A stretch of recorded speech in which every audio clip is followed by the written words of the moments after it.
Maintenant, on va vraiment passer à une séance académique, puisque vous savez qu'on se réunit tous les mercredis sur des thèmes d'actualité, de questionnement et de prospective. Et donc aujourd'hui, c'est la recherche en chirurgie. Alors, je suis un petit peu désolé pour ceux qui ne sont pas chirurgiens, et il y en a un certain nombre dans cette salle, mais nous sommes quand même à l'Académie de chirurgie. Et donc, j'ai le plaisir d'appeler la première communication du docteur Yanis Berkane, avancées et perspectives en préservation de l'allotransplantation de tissus composites. Merci beaucoup de votre présence.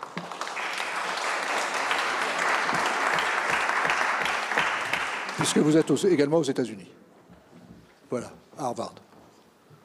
Non, c'est ça? Oui, oui. Donc, le docteur Berkane est franco-américain. Et donc, piquez mon siège. Chers membres des Académies nationales de médecine et de chirurgie, chers maîtres, chers collègues, chers invités, merci pour cette belle opportunité et pour l'honneur de présenter nos travaux aujourd'hui. Je suis interne de chirurgie plastique et reconstructrice au CHU de Rennes et je vais vous présenter nos travaux sur la préservation étendue des allotransplants de tissus composites. Je n'ai pas de conflit d'intérêt.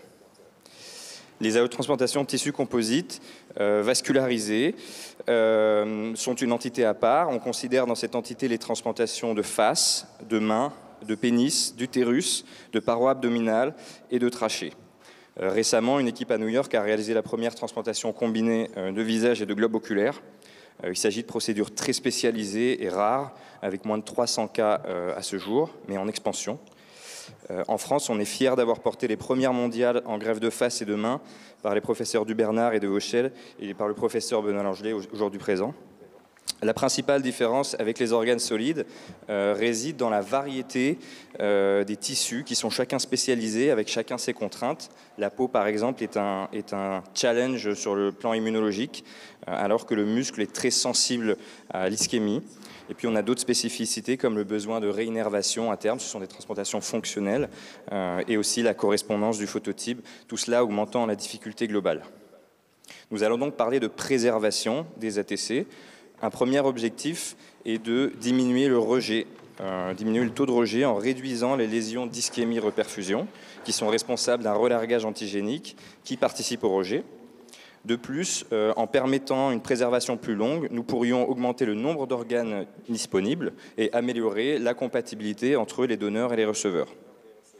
Et enfin, l'un des objectifs phares est d'atteindre plusieurs jours de préservation afin de le combiner avec nos protocoles de tolérance immunitaire par induction de chimérisme médulaire qui a été développé dans notre laboratoire à Boston. Ce protocole permettrait à terme une tolérance du greffon sans traitement immunosuppresseur et il nécessite 48 à 72 heures de préparation sur le receveur et l'idée est d'utiliser des techniques modernes de préservation d'organes pour assurer ce délai. Pour ce faire, plusieurs techniques sont possibles et peuvent être combinées.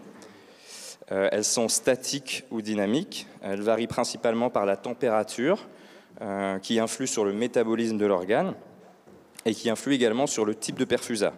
En normothermique, le métabolisme est quasi physiologique à 37 degrés, donc il faut forcément des transporteurs d'oxygène, qu'ils soient intra- ou extracorpusculaires. Ce qui n'est pas le cas des autres techniques où on n'a pas besoin de transporteurs d'oxygène. Je vais d'abord vous parler de la perfusion subnormothermique.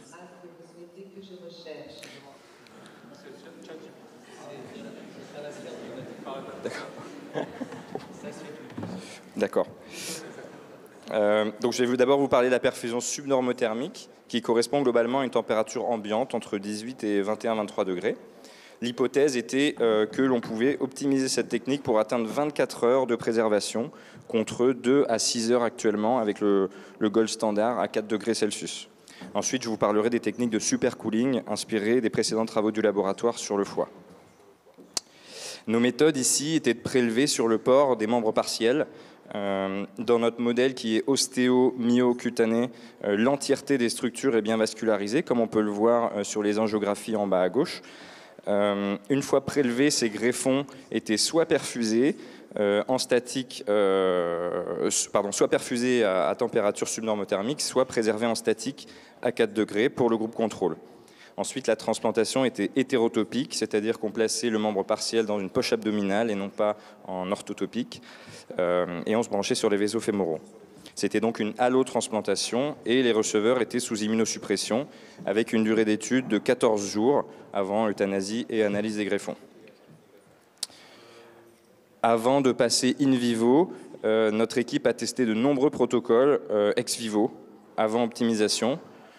Sur le premier graphique ici en couleur, on voit les taux de relargage de lactate, donc qui est un marqueur d'ischémie. Le meilleur groupe, qui est ici en vert, montre les taux de lactate les plus faibles et correspond aux membres partiels perfusés par une solution de Steen. C'est un perfusat qui est optimisé en préservation de poumons, qu'on a modifié avec un flux non pulsatile et un oxygénateur à membrane de la marque Medtronic.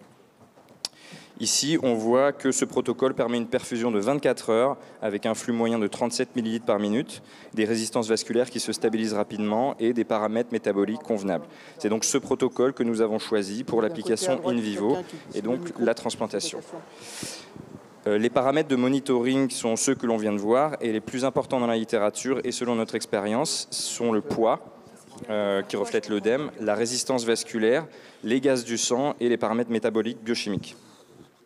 Pour le groupe contrôle, donc on a une préservation statique à 4 degrés dans du custodiol, qui est le gold standard actuellement pratiqué. Et on a ensuite procédé à la transplantation hétérotopique avec tacrolimus et corticoïdes pour l'immunosuppression.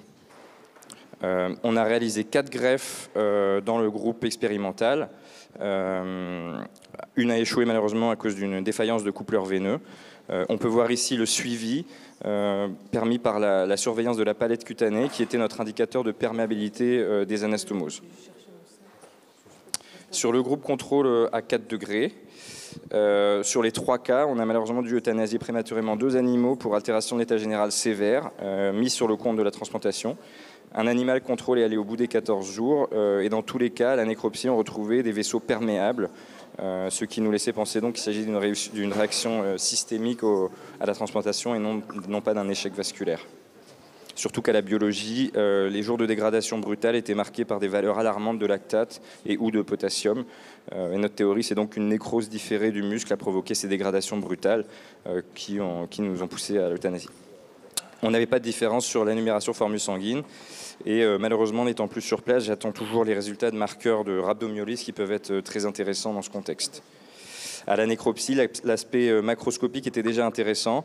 On avait un aspect très différent avec une dégénérescence liquidienne, comme on le voit ici en jaune, au niveau du muscle dans le groupe contrôle, qu'on ne retrouvait pas dans le groupe perfusé, ce qui était confirmé à l'analyse histologique par des anapathes expérimentés, où le groupe perfusé montrait un aspect subnormal, là où le groupe contrôle montrait des lésions musculaires avec des plages de nécrose, de fibrose, d'infiltrats inflammatoires et d'œdème.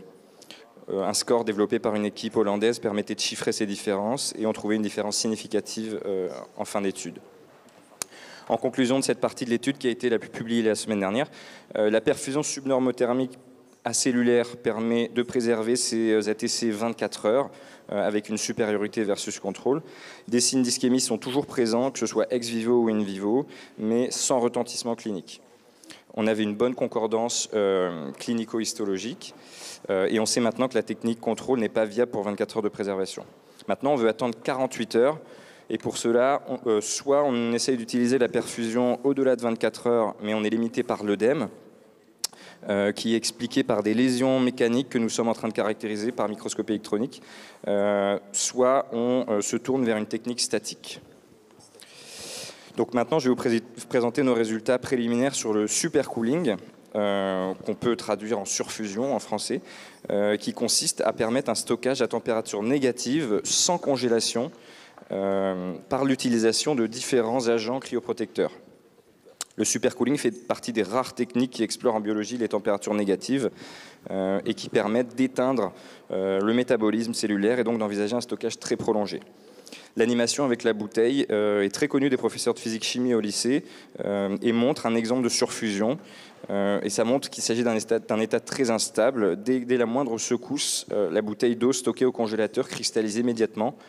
Ça montre la difficulté de rester en supercooling, d'où l'intérêt des agents cryoprotecteurs, dont on s'est inspiré des travaux du foie de notre laboratoire. Pour les méthodes, on a utilisé le même modèle, à savoir un membre partiel porcin, qu'on a cette fois préservé pendant 48 heures. Le groupe expérimental recevait le supercooling à moins 5 degrés Celsius et le groupe contrôle de la préservation froide statique à 4 degrés dans du custodiol. À 48 heures, on récupérait le greffon par 2 heures de perfusion subnormothermique, ce qui nous permettait d'évaluer nos paramètres de perfusion classiques. Et ensuite, on simulait une replantation par perfusion ex vivo normothermique à 37 degrés avec du sang total qu'on avait conservé. Et donc, pour cette partie de l'étude, on n'a pas encore transplanté parce qu'on voulait optimiser ex vivo dans un premier temps. Et on a ensuite rajouté un second groupe contrôle sans la phase de SNMP pour évaluer directement les lésions après 48 heures de supercooling. On avait donc 3 groupes et 4 greffons par groupe, ce qui faisait 12 greffons au total dans cette étude préliminaire. La phase de perfusion normothermique avait pour vocation de filtrer des protocoles qui étaient potentiellement dangereux pour des animaux receveurs, donc sur le plan éthique, et sert donc de phase d'optimisation ex vivo avant d'envisager la transplantation. Pour le supercooling en lui-même, ça consiste à utiliser la machine de perfusion subnormothermique pendant 90 minutes après le prélèvement pour charger les agents cryoprotecteurs à l'intérieur du greffon en intracellulaire.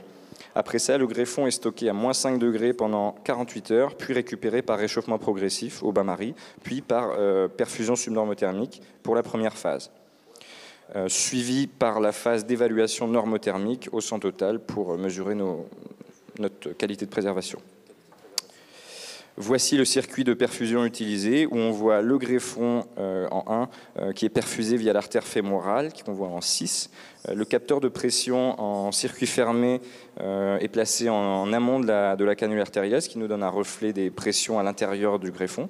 L'oxygénateur métronique pédiatrique, le moniteur de pression, la pompe péristaltique et un thermomètre qui nous permet de vérifier la température du sang dans le réservoir avec un agitateur magnétique pour éviter sédimentation et coagulation. Voici les résultats macroscopiques. La palette cutanée était marquée par des ecchymoses importantes, mais de manière intéressante, la microcirculation à visée cutanée était bien préservée. On avait des palettes cutanées qui saignaient. On avait l'impression un peu, certes subjective, que le derme saignait mieux dans le groupe supercooling, mais c'est peu pertinent.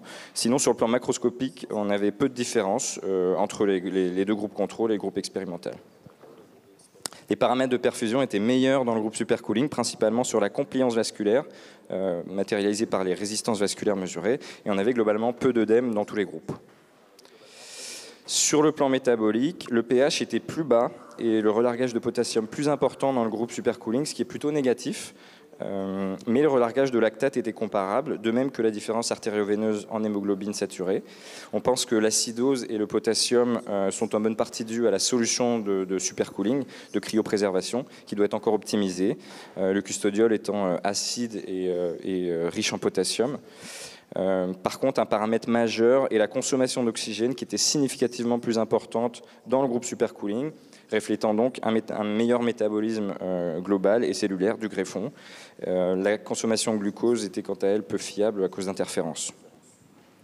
Ensuite, sur l'histologie, on ne voit là encore pas de différence sur la peau et le score de Crute était globalement meilleur dans le groupe supercooling avec toutefois une significativité statistique uniquement à l'issue de la phase subnormothermique. Mais lorsqu'on jette un œil aux lames, les fibres semblent mieux préservées dans le groupe supercooling avec une belle architecture, peu de myocytes ischémiques ballonisés comme on peut le voir dans les groupes contrôle, et une limite est la durée de la phase de perfusion normothermique qui était peut-être courte à 2 heures. C'est quelque chose de très expérimental et on est en train de terminer une revue de littérature à ce sujet pour en évaluer la pertinence. Donc pour cette étude préliminaire, dont le manuscrit devrait bientôt sortir, on a montré que le supercooling est une technique prometteuse pour les ATC, mais que l'on n'est pas prêt à les tester in vivo encore, qu'il reste encore de l'optimisation ex vivo à faire. On en retient potentiellement que le supercooling permet une bonne préservation de la microcirculation, avec une meilleure compliance vasculaire, un métabolisme plus élevé, et peut-être moins de lésions musculaires histologiques. Une chose qui manque à notre évaluation est la conduction nerveuse, qui est très importante dans le contexte des ATC et qui sera intégrée dans nos études futures. Donc je vous remercie de votre attention. Je tiens à remercier à nouveau nos maîtres de l'Académie pour l'opportunité de présenter, et puis mes mentors.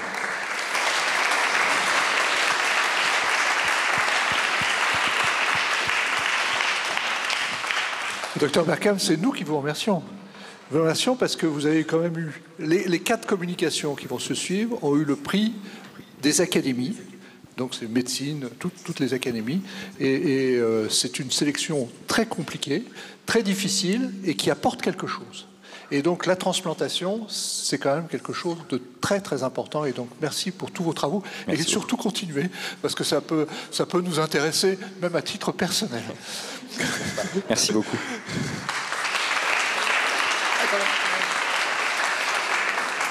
Alors encore une fois, nous sommes dans un timing excessivement serré. Une question pertinente? Ah, une question pertinente, voilà. Frédéric Vin, je voulais savoir si vous avez une expérience sur l'aéronicole, qui est l'hémoglobine extracellulaire du ver marin, issu du ver marin, qui a eu donné des résultats, paraît-il, dans les greffes rénales. C'est une excellente question, merci. On est en contact avec Monsieur Franck Zal, le PDG des Marinas. On a à notre disposition 5 grammes dans le congélateur. Je vois très bien où ils sont placés. On n'a jamais eu l'opportunité de nous en servir encore. C'est tout à fait prometteur. Je pense qu'on devrait s'y pencher parce que c'est non immunogène, parce que ça a une très forte capacité de fixation de l'oxygène, parce que ça a déjà été utilisé également cliniquement, notamment par le professeur Lantieri. Donc oui, on y a pensé. Il manque que le temps de le faire. Mais merci.